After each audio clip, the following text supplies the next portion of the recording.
Uplynulú sezónu v mládežníckom hokejovom klube v Starej Ľubovni došlo k zmenám. Vedenia sa 24. júna ujal nový prezident Adrián Sikora.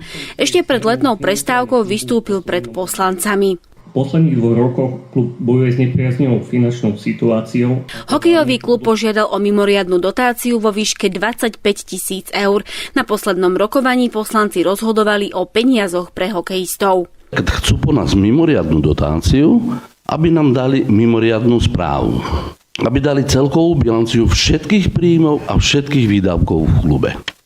Všetkých, aby sme vedeli, kde tie peniaze idú. My sme naozaj chceli aj hospodárenie, ale možno sme sa trošku neporozumeli. Tam teraz došlo ku zmene vedenia klubu. Teraz je šéfom klubu niekto iný. A my budeme chcieť od neho presne od dátumu, kedy nastúpil do svojej funkcie, potom tie údaje. V základnej škole na Komenského ulici, kde sú zriadené hokejové triedy, sa ale podarilo získať financie. Pridelilo ich zriaďovateľovi, teda mestu Stará Ľubovňa, ministerstvo školstva, na základe tzv. Dohadovacieho konania ako nepredpokladané výdavky na zabezpečenie vzdelávacieho procesu. Treba to brať trošku také pekné gesto aj od nich, keďže máme informáciu, že sa ozvali, že im stačí 18 000 eur.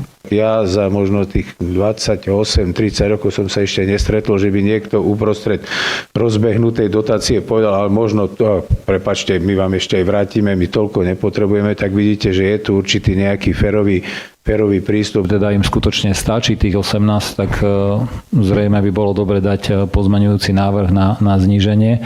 A teda pokiaľ si ho nikto neosvojuje, tak ja dávam ten pozmeňujúci návrh, aby tá dotácia bola vo výške 18 000. Napokon poslanci na miesto 25 000 klubu schválili o 7 000 eur menej. Cieľom súčasného vedenia je zvýšiť transparentnosť v klube a poodhaliť celkové hospodárenie. Hokeju chcú prinavrátiť opäť dobré meno. Na hospodárenie klubov v meste si chcú posvietiť aj mestskí poslanci. Padol tu veľmi jeden dobrý návrh od pána kontrolóra, alebo už neviem od koho ešte. Zriadme transparentné účty pre všetky kluby. A budeme mať my prehľad, oni prehľad, každý prehľad, predídeme zbytočným takýmto ťahaniciam. Mimoriadnu dotáciu schválili poslanci jednohlasne, a to aj napriek tomu, že podľa niektorých je to rozpočtovo nezodpovedné, keďže situácia s financiami v mestskej kase je nepriaznivá. Hokejový klub stojí ale pred veľkou a zároveň náročnou výzvou pozháňať finančné prostriedky, aby aj v ďalšej sezóne mohli naplno fungovať.